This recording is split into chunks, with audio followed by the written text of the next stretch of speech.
दिखावे के बाद की ऑडियो ठीक है ना। काउंसिल में बात हुई कई लोगों से, और मैं ही क्या दर्जनों उनके नेताओं ने मुझसे बात किया कि आप आ जाइए, बड़ी गलत प्रत्याशी हो गया है, इसको नहीं जीतना चाहिए। तो इसलिए कोई मैं ही नहीं, वहाँ तो आधा से ज़्यादा संवैधानिक पद पर है, और बातचीत में इतनी मर्यादा तो रखनी चाहिए कि जो व्यक्ति संवैधानिक पद पर है उसके बारे में नाम लेकर सीधे कोई बात न कही जाए, क्योंकि उस वैसे पदों पर बैठे लोगों पर तो मुकदमा भी नहीं चल सकता। नहीं तो ईडी के कई चार्जशीट में नाम है, वह आपराधिक कार्य करे तो उसके बारे में इसलिए न बोला जाए कि आप पर छाप लगा कि आप उसके विरोधी हैं। तो जितना नाम इन्होंने गिनाया है सबका इतिहास दे दें, कोर्ट का जजमेंट है, सब ये देखा है। कल कोई फोरम बना के, मगर ये लोग भूल जाते हैं, यादाश्त इन लोगों की कम है। मैंने जो पहला संघर्ष शुरू किया था भ्रष्टाचार से, उसके बाद दूसरा मैंने आरंभ किया।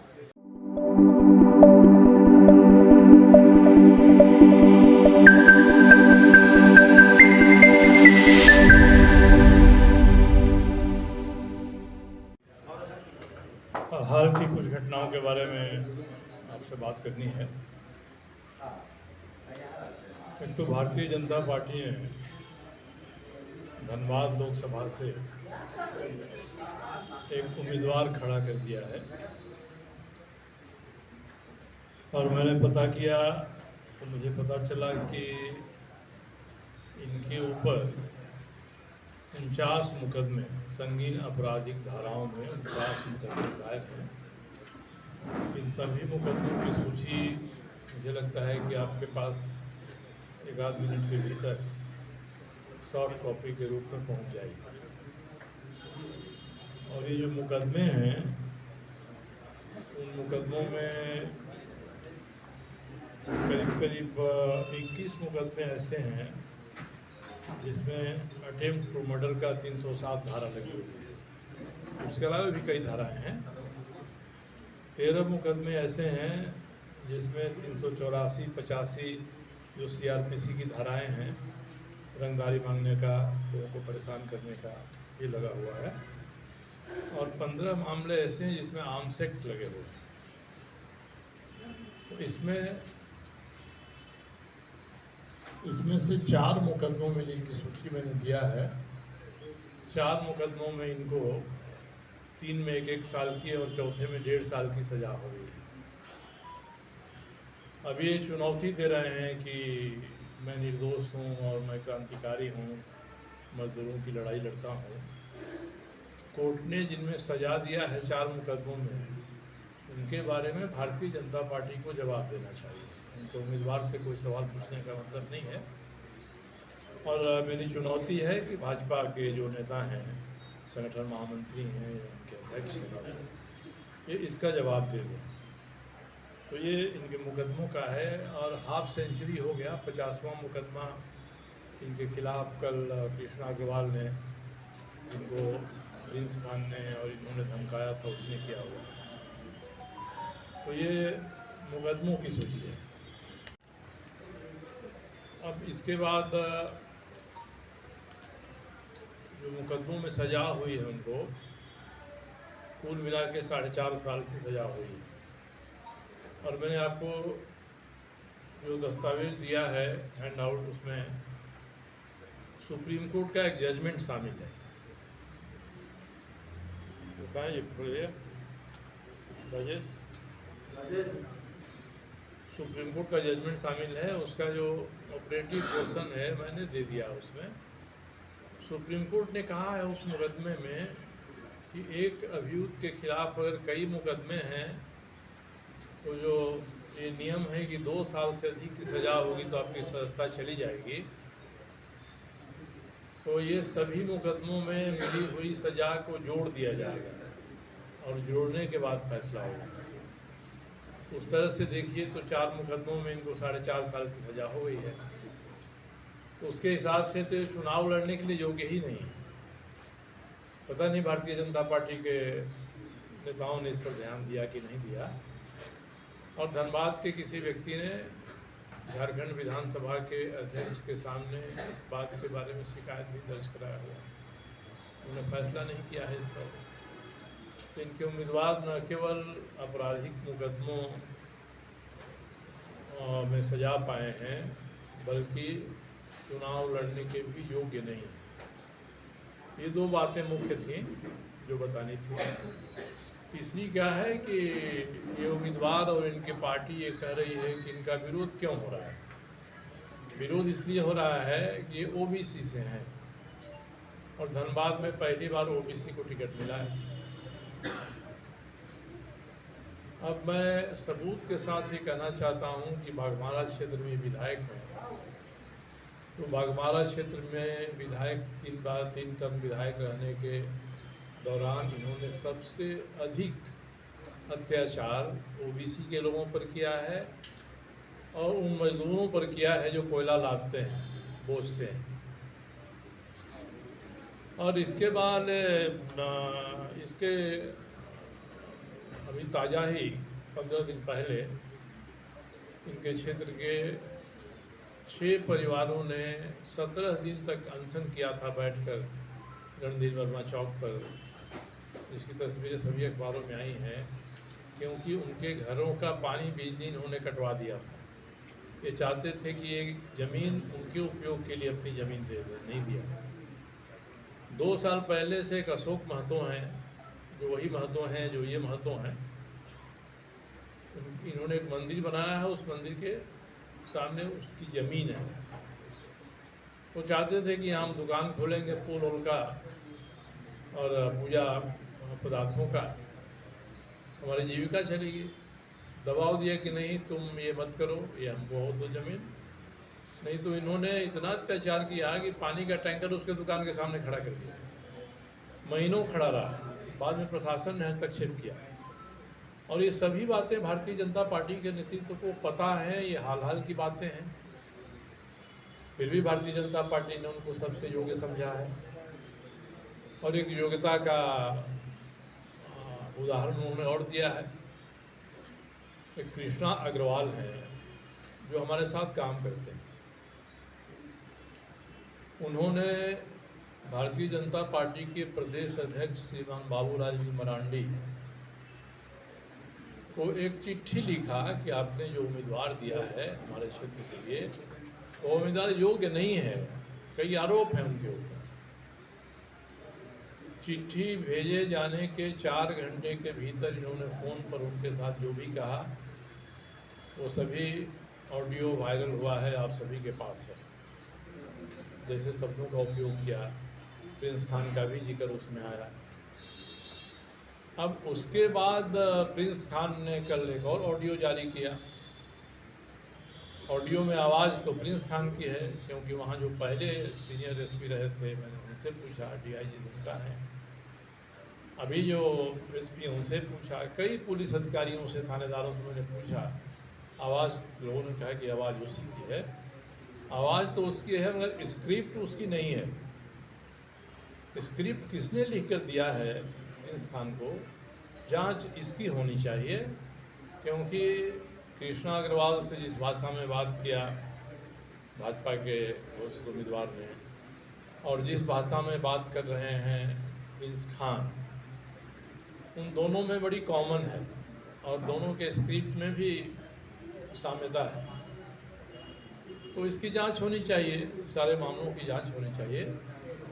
और जो उम्मीदवार योग्य ही नहीं है चुनाव लड़ने के लिए, उसको भाजपा ने दिया है, तो जब आज भाजपा के लोगों को देना पड़ेगा।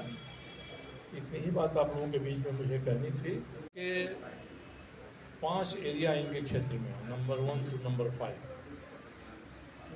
जो कोई भी वहाँ अगर 1 टन पर 1200 रुपये की रंगदारी नहीं देगा तो BCCL का DO मिलने के बाद भी वह कोयला वहाँ से उठा नहीं सकेगा। 2018 में वहाँ जो हार्डकोर्ट का भट्ठा चलाने वाले हैं, उन्होंने आंदोलन किया था, हम लोगों की सरकार थी, मुख्यमंत्री तक आए थे, कुछ हुआ नहीं। वहाँ के मजदूरों का सवाल उठा, विधानसभा की में ध्यानाकर्षण आया, ध्यानाकर्षण समिति ने धनबाद के SPTC को भी बुलाया और श्रम विभाग के सेक्रेटरी को भी बुलाया। उसमें बातें हुई कि मजदूरों को रंगदारी देनी पड़ती है, उनको पूरा वेतन नहीं मिलता है। और उसके बाद उपायुक्त की एक कमेटी ने 2018 में अपनी रिपोर्ट दिया। उसका मर्म संक्षेप में इतना ही है। उस रिपोर्ट में कहा कि जो भी मजदूर वहाँ कोयला लादते हैं सबका अकाउंट खोल दीजिए बैंक में, या उन लोगों की कोऑपरेटिव बना दीजिए, सीधे पैसा जो जाना है वह उनके अकाउंट में जाए। निर्णय हुआ, आदेश निकला। आदेश 2018-19 से आज तक लागू नहीं हुआ। तो उसी तरह से 1 से 5 में रंगदारी चल रही है। प्रतिवेदन आप देखेंगे, उसको तो मैंने दिया नहीं है पूरा, उसका लिस्ट दिया है मेरे पास है, मैं भेज दूँगा सबको। तो जो जिनकी इतनी योग्यता है, इस योग्यता के आधार पर भाजपा ने उनको संसद में जाने के लिए चुना है और चुना है। वहाँ विरोध हो रहा है, तो उस विरोध का जवाब दुबई में बैठकर प्रिंस खान दे रहे हैं। प्रिंस खान का मुझसे नाराज होना स्वाभाविक है, क्योंकि जब प्रिंस खान का उत्पाद धनबाद में साल भर पहले इतना अधिक बढ़ गया कि हर व्यवसायी के पास उनका व्हाट्सएप कॉल या फेस टाइम कॉल आता था और रंगदारी मांगते थे, और जो नहीं देता था उस पर गोली चल जाती थी। ऐसे गोली चलने वालों के घर भी मैं गया था। कृष्णा अग्रवाल इसके खिलाफ में अनशन पर बैठे थे।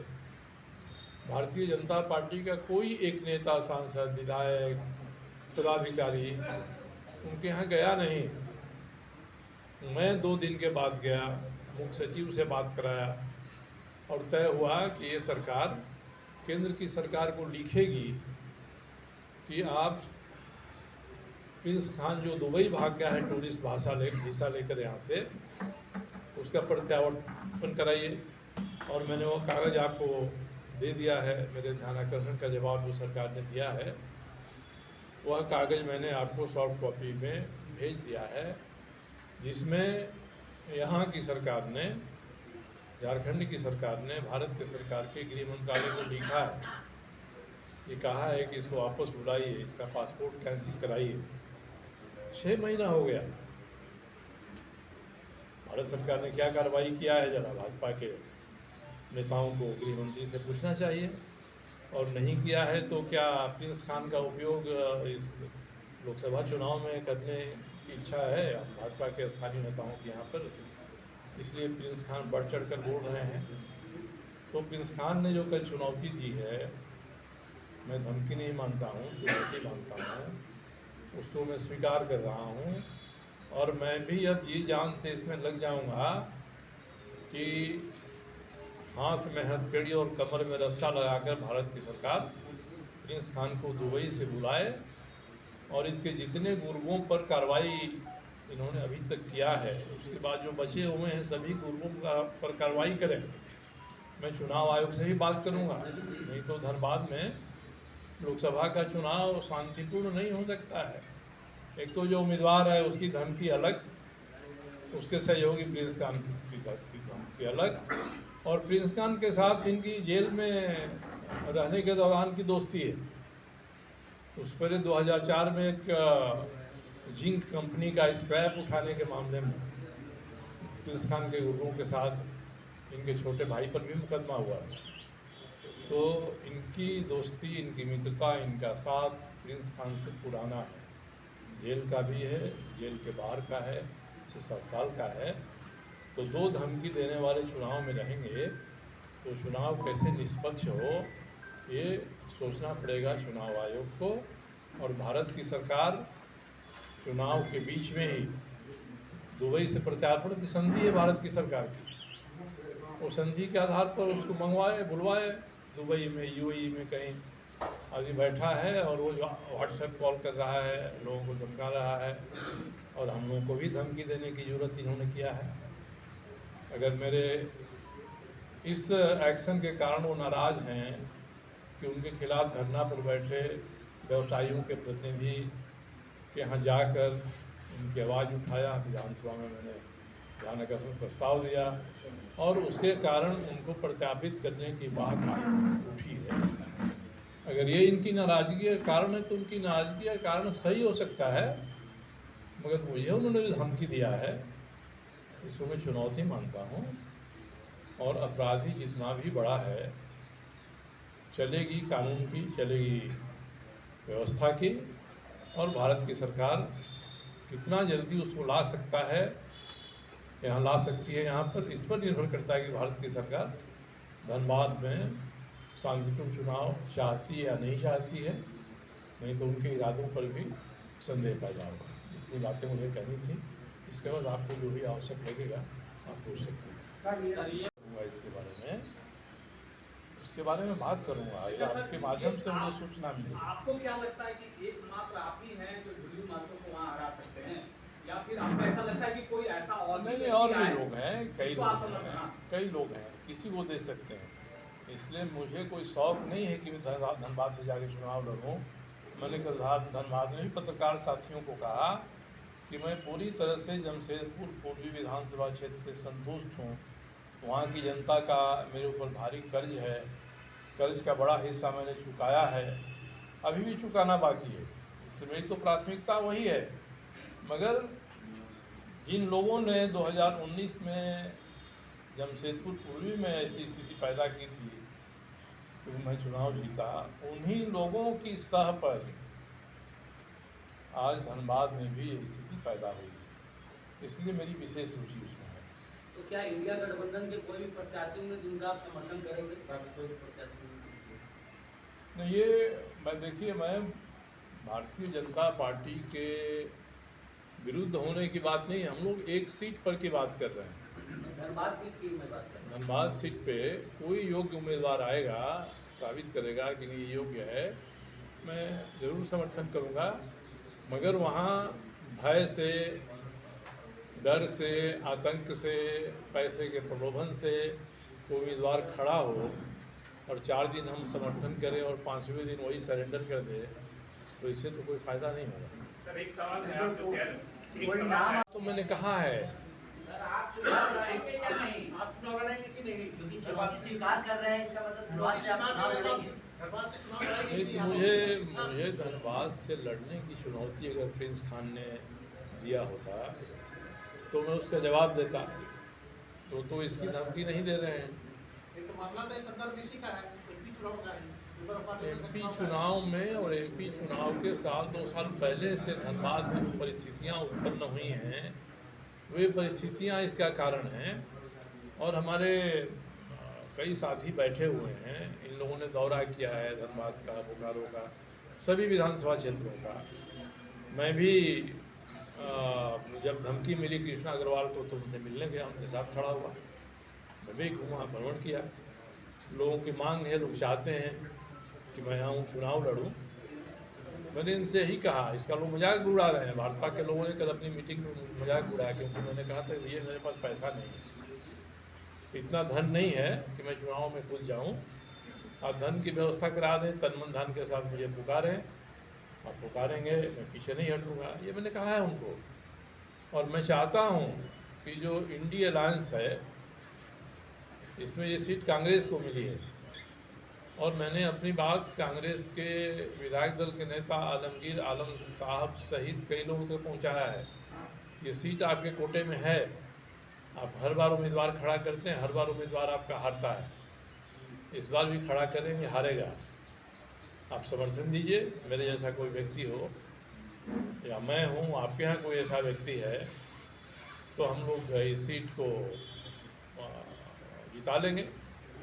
तो इसलिए मैं वहाँ न ना में हूँ न हाँ में हूँ। अब हमारे साथी बैठे हैं और वहाँ भी एक टीम बनी है। ये लोग लोगों से मिल रहे हैं, बात कर रहे हैं, संसाधन के बारे लोग आश्वस्त कर देंगे, मुझे कोई एतराज़ नहीं है। और दूसरा कि मुझे गलत आदमी नहीं है, गलत तरीके से पेश किया जा रहा है, बाबूलाल ने अभी बयान दिया। और इसी में ऐड कर देते हैं, क्या कांग्रेस अगर ऑफर करेगी तो आप कांग्रेस में शामिल होंगे? नहीं, मैं किसी पार्टी में नहीं शामिल होऊंगा। हमारे मित्रों ने एक पार्टी बनाई है, बहुत जाना होगा तो उसी पार्टी के साथ जाएंगे।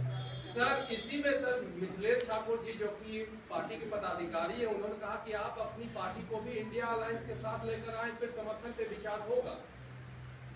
अगर उनका ये कहना है तो इसके बारे में उनसे बात करूंगा। अगर उन्होंने कहा है जी तो मिथिलेश जी से मैं बात करूंगा, क्योंकि मैंने उनके नेताओं के सामने भी रखा है कि आज धनबाद के जनता की सबसे बड़ी सेवा है, किस तरह का एक दुर्दांत व्यक्तित्व खड़ा हो गया है, उसको किसी तरह से संसद में नहीं पहुंचने देना। मैंने वहाँ भी कहा है, मैंने सभी से बात किया है और भारतीय जनता पार्टी के लोगों से भी बात किया है, भाई क्या मजबूरी थी। और बाबूलाल जी कहते हैं कि सब हेमंत ने कराया है, तो हेमंत सोरेन तो 2005 में, 2006 में, 2009 में, 2012 में मुख्यमंत्री नहीं थे। उस समय के मुकदमों में सजा हुई है, किसने कराया है? बाबूलाल जी ने कराया है, अर्जुन मुंडा जी ने कराया है, इन मुकदमों को किसने कराया है? इसलिए बाबूलाल जी इस बात को उठाएंगे सार्वजनिक तौर पर, तो उनका मुंहतोड़ जवाब हम लोग देंगे इस मामले में। लेकिन इंडिया अलायंस के साथ आने की जो बात उन्होंने ऑफर किया है, पार्टी इंडिया अलायंस के साथ आए तो धनबाद है, लेकिन आपका क्या मानना है? और देखिए, अलग अलग दलों की अलग प्रकृति होती है।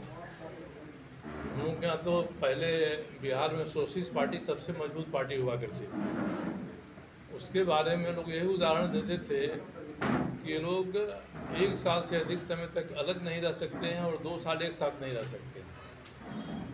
तो जो विरोधी दल है अपनी प्रकृति के अनुसार, वो जब उनको मौका लगता है एक साथ आते हैं, और जब मौका लगता है आपस में ही द्वंद्व करते हैं।